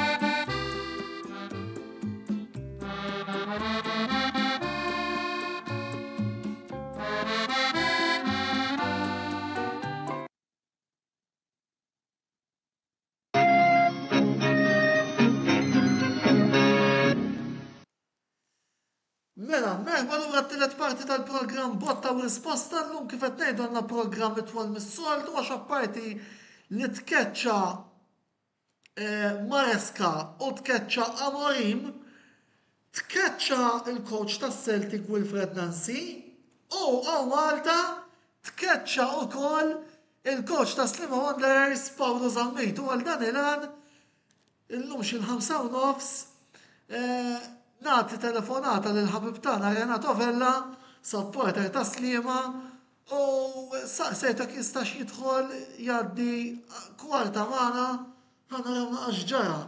U nirringrazzja Renato tal-li jaċċetta li jattendi għall-programm tal-lejl. Ovvjament komplu diskutu magħna issa tkellmu fuq futbol Malti wkoll fuq is-sezzjoni tal-kummenti li għandna miftuħa għalikom ovvjament Joseph għadu magħna wkoll imma Renato, x'ġara? Ħaġa grazzi u nawguralkom ukoll li l-ġġaw gurajtlek nasab. Għatta grazzi li l-ek u minnet jemmex il-program miegħek ukoll għal ġewza minn tajt miegħu ukoll. Ġara, jiena li ħanitkellem għana mela ċara li mandi ebda konnessjoni mal-Kumitat, ebda konnessjoni ma' Supporters Club ħanitkellem li l-ismajt jiena u fitċet tal-Supporters Club ta' Sliema. Jiġifieri li ħanejt kważi hija opinjoni personali tiegħi biex nagħmilha ċara biex ma jkunx hemm xi ħadd imur il-President li jgħid ċara Renato fuq is-Sliema. Le, mhux hekk ovvjament għall-opinjoni tiegħek. Rrid nagħmilha ċara biex Sewa milt. Issa, mela. Li tkeċċa Amorin smajnija. Li tkeċċa l-coaches l-oħra għamnija. Fin-naħa ta' Paul Zammit ma naħsibx li tkeċċa jiena. Opinjoni tiegħi il ngħidha, ġifieri. Li naħseb Paul Zammit huwa raġel fuq l-irġiel. Żgur illi offra ir-reżenja tiegħu għax naf il-Paul Zammit għamilt sena miegħu, close ħafna miegħu u konna nitkellmu illi u qatt ma jkun irid jitkeċċa u jara illi t-tim sejr ħażin u dejjem ikun rebbieħ allura inserta illi tlifna fil-Jubilee Cup tlifna issa wkoll kontra Swieqi li mhux tim suppost li tlifna miegħu. U naħseb id-deċida flimkien mal-Kumitat nitkellem dejjem opinjoni tiegħi flimkien mal-Kumitat li jittermina l-kuntratt tiegħu. Għax jaħseb li mhux se jwassal. Jiena opinjoni tiegħi oħra hija li ma naqbilx il-Kumitat jaċċetta r-reżenja tiegħu. Naħseb mhux naħseb kif inhu l-kampjonat bħalissa għadna ħanibdew il-closing round. Juri għandek 11 il-logħba u għandek 5 oħra. Is-suq ta' trasferimenti beda l-lum minn iżbaljat, mhux illum għadha, juri naħseb illum beda ma. Ġifieri naħseb se ta' oħra li forsi jirranġa ċertu players, infatti qed jessemmew li ċertu players ħajtilqu ħajġu, semma wieħed Serbjan ġa, id-difiża ġa. L-aforja mhux ikkonfermat imma ħarġet fil-medja. Semma li plejera wkoll ta' Sliema ma jridx iġġedded il-kontratt u hemm tabs li iriduh ukoll, jiġifieri dawk ġa diskambjamenti. Issa ma plejer ieħor ukoll barrani li hemm ċans li wkoll qed tissemma li ħajtlaq ukoll. Jiġifieri jekk jgħid players u saħħaħ l-iskwadra, naħseb jiena kont inħallih iżjed. U nara kif imut tal-aħħar tal-istaġun. Ma naħsibx li Coach Paul huwa dak il-persuna li ħajtfaxxuhom mannu daqshekk. Ħajara l-players li ħajġi żgur ilu jippjana dal-aħħar xarejn żgur għax nafu li inti meta ħaġġi plejer f'Jannar tittaħsab għal Ottubru Novembru. Da tara t-tim kif inhu sejjer u missejjer, fejn għandek bżonn nirtokki, fejn għandek bżonn tneħħi, fejn taħseb li għandek bżonn iġib biex inti tavvanza fuq. Allura nemmen li id-deċiżjoni ma kienx tal-kumitat li jitnaħħa. Id-deċiżjoni kienet tiegħu personali. Għall-ligo personali li u naħseb għamel minn kollox, fl-opinjoni tiegħi hekk għamel, jiġifieri għamel minn kollox, ġiet tim imur tajjeb, żgur ma qallhomx biex jaqalgħu 4 minn xahar, żgur ma qallhomx biex meta niġu fejn trofi nitilfu, żgur ma tatlajna fil-Jubilee Cup ma qallhomx biex nitilfu, jiġifieri naħseb dik l-opinjoni tiegħi fuq Paul Zammit u l-Exco. Ħadd ma stennija Joseph.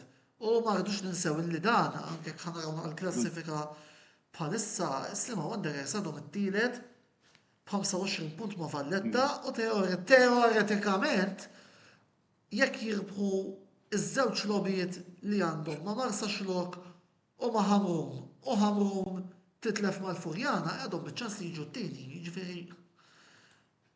Ora, forsi fit-tazzi kienu riżultati deludenti, imma fil-kampjonat teknikament hemm għadhom Joseph. Le, jien onestament stennejta bħala sorpriża kbira ma rridux ninsew illi Paul Zammit daħal ma' Sliema meta kienu first, tellaħħom champions, rebaħ l-FA Trophy u s-sena l-oħra jekk iridu niftakru sew, jekk iridu ngħidu kollox inqalgħu fis-semifinal ma' Birkir Kara f'gow fl-aħħar sekonda. Eżatt, jiġifieri Pin illi għadu kemm tiela u jasal ta' dak il-livell naħseb illi Paul Zammit kienet jagħmel biċċa xogħol tajba. Però jiena onestament jiena ma tinżillix bir-rispett kollu li nagħtu ġifieri illi Paul Zammit fl-itla tar-riżenja. Forsi ma tafux das kemm nafu jiena. Le, għarrajt, le, però hands on heart, żgur li Paul pjuttost anke s-sena l-oħra kien delus lemma daħarx l-Ewropa. Iwa, u offra kważi reżenja, imma il-kumitat għallu le. Paolo Zammit għalija huwa l-iktar wieħed coach, l-iktar naħseb kux l-iktar wieħed mill-iktar coaches bravi Maltin li għandna f'pajjiżna. U din irid jaqbel fuqha kulħadd, irrelevanti taqbilx miegħu. Statistika dik. Statistika. Eżatt, dik hija statistika li ma jista' jmerja ħadd. Però jiena ħansaqsi din. Sewwa, il-kumitat ta' Sliema qabel neħħal Paolo Zammit, jew aċċetta r-riżultati ta' Paolo Zammit, issa li l-kampjonat qiegħed fid-daqshekk stat avvanzat, qiegħed kif qiegħed. Qegħdin jagħmlu l-homework tagħhom sew li min ħajirreplace għal Paolo Zammit kuntent bil-plejers illi hemm?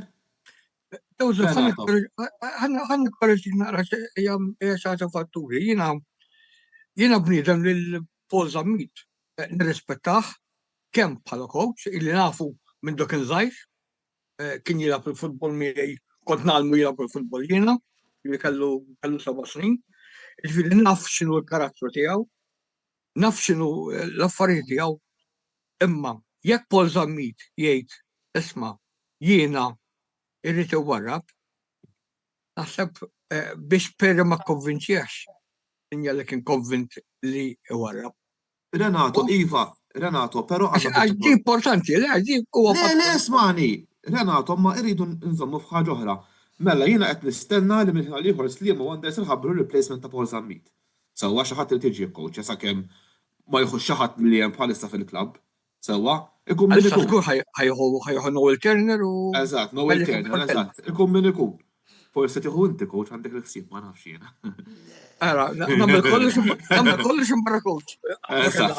Le, però issa jekk eżempju ta' Sliema minn top 6 jitilfu l-lob kollha u f'daqqa waħda imorru ħażin ma jitlux fl-Ewropa. Jerġgħu imorru ħażin u jerġgħu jiġu s-season ma marrux ħażin għax waslu semi-final. Jekk jibdew jitilfu logħba wara l-oħra. Issa il-kumitat f'min ħajwaħħal? Għax dik tittara iċ-ċirkostanzi qabel aċċettaw ir-riżenja jew tneħħa Paolo Zammit. Ġej coach, ma Joseph. Eżatt, però minuta Antonello, però li qed nistaqsijin hija iċ-ċirkostanzi, il-konsegwenzi li ħajjiġri wara li tiġi aċċettata r-riżenja jew tkaċċetta Paolo Zammit għax daħat ma jaf. X'ħajkunu? Imma minuta, Joseph, forsi nipprova nfehmek aħjar. Naħseb Paul Zammit rrid titlaq. Imma taħseb jew ċert? Għax qatt ma jaf. Ħanejdlek, ċert ismu 100% li imma qiegħed 95% ċert. Okej? Eżatt. Paul Zammit, jien ngħidlek u tala, jien ngħidlek għamlu minn kollox il-kumitat. Alright, mhix 100%, ngħidlek, ma nafx xux. Ma nafx 100%, ma nafx. Imma 95% hemm il-kumitat. Għamel minn kollox biex jibqgħu. Imma jekk Paul Zammit iddeċida illi hu jaħseb li mhux se jkun kapaċi li jdaħħal is-Sliema f'xi competition jew xi ħaġa, jien ngħidlek telaq. Min ġej minn floku. Fimni, ħajkollu għad mibsa wkoll. Kemm taħseb li għamlu teffett it-telfu tas-sibt li għadda ma' swieqi fil-Meridian Bet FA Trophy? Għamlet effett, inti meta titlef, ovvjament hemm tagħmel effett. Ma għamlet effett li kif naqbad ngħidlek kienet iblis kien hemm logħba oħra. Il-laqlajn erba' pereżempju, jew fl-aħħar minuta ma noqogħdux attenti qegħdin minn fuq u jġibu nadru. Jiġifieri kien hemm logħbi oħra, matul il-lig tiġi meta tiġi tajba wara tiġi ħażina, jiġifieri. Imma bħala pożizzjoni ma nistax ngħidu li qegħdin pożizzjoni ħażina. Ma ġejniex li mal bottom six, fl-aħħar Renato, però Renato, jena ħanejt ħaġa u ħanejda straight issa, jena taf li għandin nissimpatizza daqxejn ma' tim tal-Bilt. Ġifieri taf, ġifieri. Sewwa? Issa, it-tnejn li aħna rajna l-final tal-Jubilee Cup. Sewwa? Issa, tim bħal Mowa Sliema li ġab players ta' ċertu livell, Fernandinho, Pirsa, Luke Montebello u oħrajn. Mhux qed nistenna illi ikunu som ir-Real, però dik il-prestazzjoni kontra fil-Jubilee Cup final mhuwiex prestazzjoni li għadet bħal ta' Sliema ta'. 4 wara. Iwa, ma kif, imma bejn tiklef 3-2 u taqlaq 3 hekk, hemm naqa' differenza naħseb. Ġifieri inti twaħħal fil-coach? X'inhu? Twaħħal fil-coach? Le, mhux waħħal fil-coach, le mhux waħħal Paul Zammit. Twaħħal ftehim ġifieri? Laqqas x'inhu? Le, laqqas. Li kien tajjeb? Le, Renato, tini naqra ċans. Jiena kif nifhimha jien. Meta tim jiklef, jien nipponta subaj lej kulħadd bil-kol bil-players kollha. Għax dajdu nifmu ma jiklifx individwu wieħed, sewwa, jiklef it-tim kollu, vera, jew mhux vera, naqblu. Issa, anka eżempju, naħseb il-partita ta' Sliema kulħadd jaf li kienu dillużi wara ġifieri għax jekk niftakru sew ma niżlux il-ground wara, ġifieri wkoll qalu illi eżempju Kate Perry li nsellimlu minna u li jħobb daqshekk Sliema u fejn jitlu transfer market kulħadd jgħid li jagħmel xogħol tajjeb Kate, sewwa fejn jitlu transfer market. Ukoll ġifieri jekk jiena qiegħed ma' mal-klabb tiegħi nagħmel minn kollox biex tkun aħjar. Nistenna li tagħti performance tajba l-mienu, naqblu jew le. Ħa nagħmel naqra parenti żgħira, mhux skuża ta' ġifieri jew xi ħaġa, imma fil-lig tista' tilgħab minn barranin, hemmhekk kien hemm tilgħab mhux inqas minn 6 Maltin, ġifieri. Jista' jkun li affettwat dik ukoll f'ċertu postijiet, speċjalment fuq wara li dis-sena qed imorru ħażin. Il-Jubilee Cup 5 stajt lab barranin fil-Jubilee Cup sewwa. Imma ma jfissirx li l-Maltin ta' mhux tajbin mela? Ma fimni, imma inti ma tinsix qed tilabu lob differenti. Jiena naħseb li tal-belt kienu aħjar. X'inhu? Tal-belt kienu aħjar. Fil-ġobli Cup Final żgur għajmin riżultat wara. Maltin kienu aħjar. Maltin fimni. Jiena il-klab tal-belt ħaġa li qed jagħmlu ma nafx forsi ta' stima kux qed jagħmlu forsi ta' stejli, ħaġa li qed tajba li qed jagħmel il-klab tal-belt li nixtieq iktar klabs jagħmluha hija li qed jagħtu ċans it-tfal tagħhom jilagħbu. Dik hija oġġett tajjeb li nixtieq li nara iktar klabs jagħmluha jien. Hija ma xi voltant fimni jkun hemm ċertu lobiet li ma tistax. Però ħanejlek waħda Renato sta naqblu fuq dat diskors, ħankun onest. Jiena inti forsi tiftakar illi qabel inti mhux ħanħuħ għalli inti ikbar minni, tiftakar eżempju illi tiftakar il-lig biklet barranin sewwa? Jew erba' sewwa? Kienu jkunu tliet barranin ta' kwalità l-lum qed jiġu barranin laqasuma tal-livell daqs il-Maltin u spiċċaw jiddu xorta post il-Maltin. Ġifieri jiena naqbel illi l-anti semmejt il-Maltin nemmen illi għandu jerġa' jkollna numru fejn l-iskwadri jkollhom iktar Maltin mill-barranin di li ngħidha żmien. Imma klabs xejn jridu. X'inhu? Il-klabs jridu ħadax sa. Mhux kollha, mhux kollha. Mhux kollha. In ġenerali. Mhux kollha. Jekk ħatgħaddi l-maġġoranza, tirbaħu. Sa tiġi 6-5, tiġi 7-4. Mhux kollha. Anzi, jiena naħseb dak iż-żmien forsi ħasbu hekk. Illum nemmen illi jekk isir votazzjoni nemmen li. Tantx ħasbu hekk, tax il-ħamrun. Le dak iż-żmien ħasbu hekk. Il-ħamrun. Illum nemmen ikun hemm ċirkostanzi oħra. Il-ħamrun pereżempju, ovvjament xtaqgħu li kellhom 11 plejer barrani ta' soddizza u s-sena d-dieħla jkollhom jekk jien nexxilhom jibħu lik nispera li nirbħu ħana ġifieri b'rispett kollu li kulħadd lejn il-Furjana u d-għana xina ma timkie ħanżom illi infatti reġistraw iktar barranin billi suppost u s-sadin innaħħom. Ħafna barranin, anka bil-kirkara naħħum. Allora, imma ħamrun kif partikolari għamlu żejjed li għamma ma tistax tilgħabhom. Mela la wasalna f'dal punt, tara ħansemmilek punt ieħor mela. Inti semmejt illi Paul Zammit il-lek taf minn kellu 7 snin sewa mitfulija sewa. Meta inti ħattella tifel tan-nursery, inti ħatkun taf xi jsarraf, ħatkun taf minn xi xebgħat, ħatkun taf fejn jilgħab, ħatkun taf x'numa karatteristiċi tiegħu, kif ġib barrani, plejer barrani. Normalment dejjem kaxxa magħluqa ħajkun. L-iskuża mbagħad Joseph hija illi forsi barrani ma jitlobx il-paga li jitlob Malti. Din hija xi allegazzjoni. Skuża ta' dik. Le jien naqbel ma' Renato mhux il-punt ta' aħna għandna mentalità. Skuża diġà se ngħid x'qed Aħna għandna jagħmel mentalità. Aħna għandna mentalità u sa niftaħlu għax jiena m'għandix ħajta versini wkoll taf li jiena nesprimi ruħi tajjeb. Jien anke coaches Maltin tajbin ħafna. Mhux toqgħod insemmi l-ismijiet. Right? Ma nafu li hawn coaches li anke raħħu lik u neħħewhom. Winston Muscat is-sena l-oħra ħej. Winston Muscat is-sena l-oħra ħej. Mal-ħamru. Il-ħamru mhux ewwel darba li jagħmluha. Mhux ewwel darba, it-tieni darba. Ħakem barrani. Ħakem barrani. Lisevic għalija jien Malta wkoll. U ma Zawri li rabbaħhom il-lig. Darbta jagħmlu Lisevic u Zawri. Ġifieri inti daw rabħu l-ligs. Derin Abdilla ma marx ħażin għall-Furjana. Min? Ukoll, Derin Abdilla. Derin Abdilla ma marx ħażin, Derin Abdilla telef ġiex semi-finals hu. Allura, imma kien ta' partita l-oħħor semi-finals. Issa mbagħad xaħat ġitlobek, tilifgħu ma mhux taqalgħu kompletament. Ġifieri inti bħala coach tittara il-fattur tal-dressing room, il-fattur kif ħatilab, il-players li għandek, għaxu bat tittara wkoll. Li aħna snima batajna ħafna bija dik u ma għalaqniex il-klab għax ma għalaqniex il-klab. Għax inti, ma tistax taqbad u tgħid jieħanom fuq 10 miljuni, 3 miljuni u ħandaħħal 9 miljun biss. Mbagħad naqgħodu dak ma ħallastux, l-aħħar ma ħallastux. Ħafna klabs ibatu bija dik. Ix-xema għadna players hekk jista' jkun. Li huma out of contract. Biex għallaqas, ifrankaw tal-kontrat, imma daw, da żmien Maltin u barranin, kollha alla jbirek pagi fenomenali.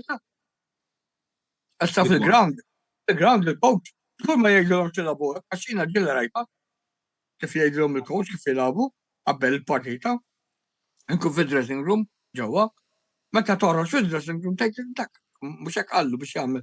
L-oħor ma qalux biex jixuttaw minn barra kaxxa. L-oħor qallu ma qalux il-corner iktax fuq it-tieni l-asta follow għadha. Il-coach direzzjoni għati. Iwa, mbagħad jekk ma jkunux. Jiena għalija waqt il-logħba il-coach 25% għandu xejta. Iwa, però jiena kif qed tgħid tajjeb inti jiena eżempju anke fil-każ ta' Paul Zammit naħseb ħadd ma stennija. Naħseb għax jiena onestament kif Kont qed nistennija jiena, kont qed nistennija. Forsi inti bit l-iktar ta' taslima minni, però kont qed nistennija. Ngħidlek, Paul sor loser u issa rrid jieħu tazza tilef fil-ġubli u tilef fil-żgur l-FA Trophy. Imma li kadu ma tilfux Renata, u li kif ġiet. Li kadu ma tilfux, jekk fjanna tuħ akkwisti tajjeb. Naħseb li huma ħaseb li ikun aħjar kif jwarra. Renata forsi taf, taslima il-Paul Zammit f'Jannar kienu lesti jituħ il-plejers li rrid? Biex isaħħaħ l-iskwadra? Jiena ma nafx rrid players, naħseb li naħseb ma kienx ħajjem il-kambjament ikbar. X'inhi? Ma kienx ħajjem il-kambjament ikbar naħseb. Naħseb ifimni, difensur konna neqirdu, u ħadd beda jaqret li d-divisa tas-sima ġuri dak-Kroat li ġi jista' jieħu postu. Issa mbagħad għandna pereżempju forward għandna Luke Montebello li għandna fuq il-bank laħħal logħba lab. Kontra Squealing. Għandek l-Inwoko ukoll. Kellek il-Majs Birman li jista' jilgħabha l-kważi target uffiċjali li mhux se jibqa' magħna għax ħajmur mal-Furjana u jispiċċa l-kuntratt b'Ġunju u bħal speċi ta' ħajitlaq. U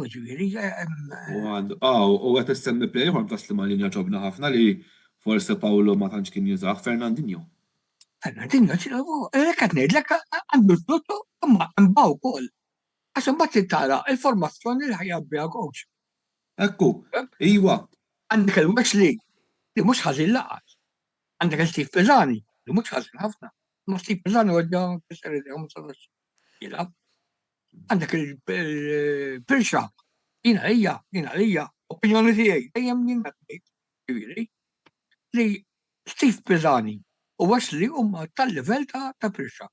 Dak jitlaq Pirsha jina lija, ma naħseb se tagħmel daqshekk gap kbir. Naħseb inta tilżomm mal-Bertu xek. Meta talaq Jefferson xed. Għanħuna opinjoni tiegħek. Jiena meta jiena fimni l-aħħar lob li rajta Jefferson, onestament ma impressjonani xejn, ġifieri kont qed nistennija minn ħin għal ieħor ġifieri għax daf il-waħda. Xejn.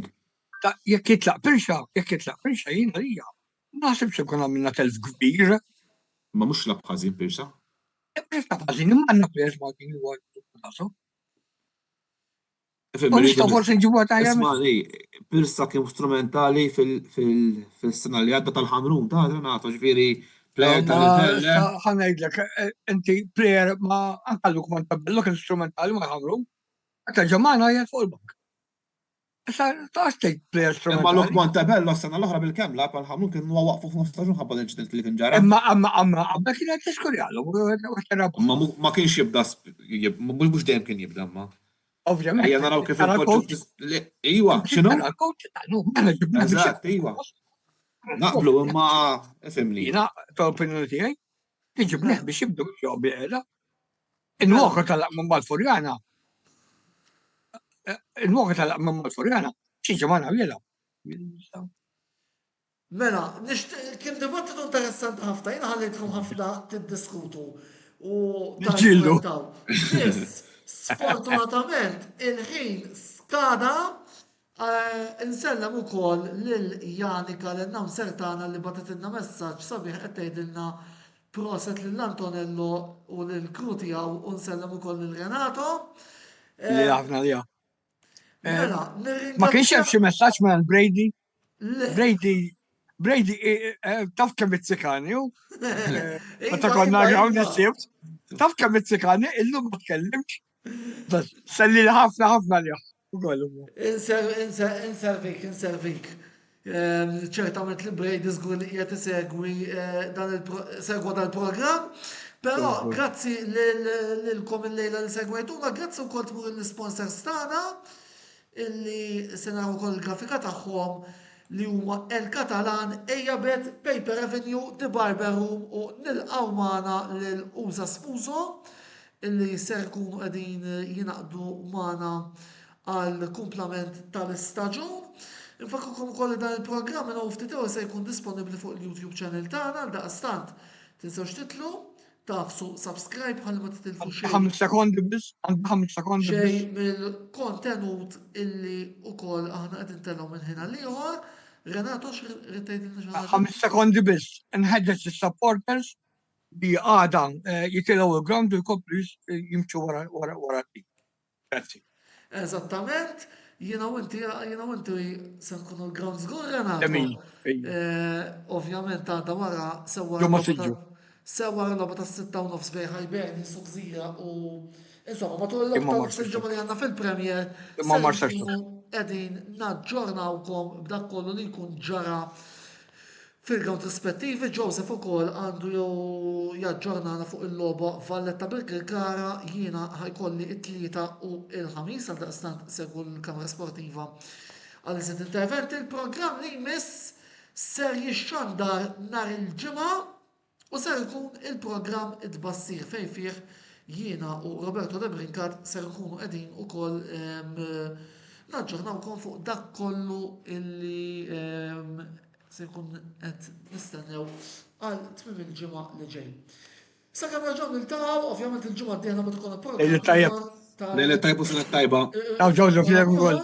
Sakemm raġaw niltaqgħu, jiena Antonello Bela ma tfadal xejn ngħidilkom li grazzi tal-li segwejtuna il-lejl it-tajjeb u ħudu ħsieb.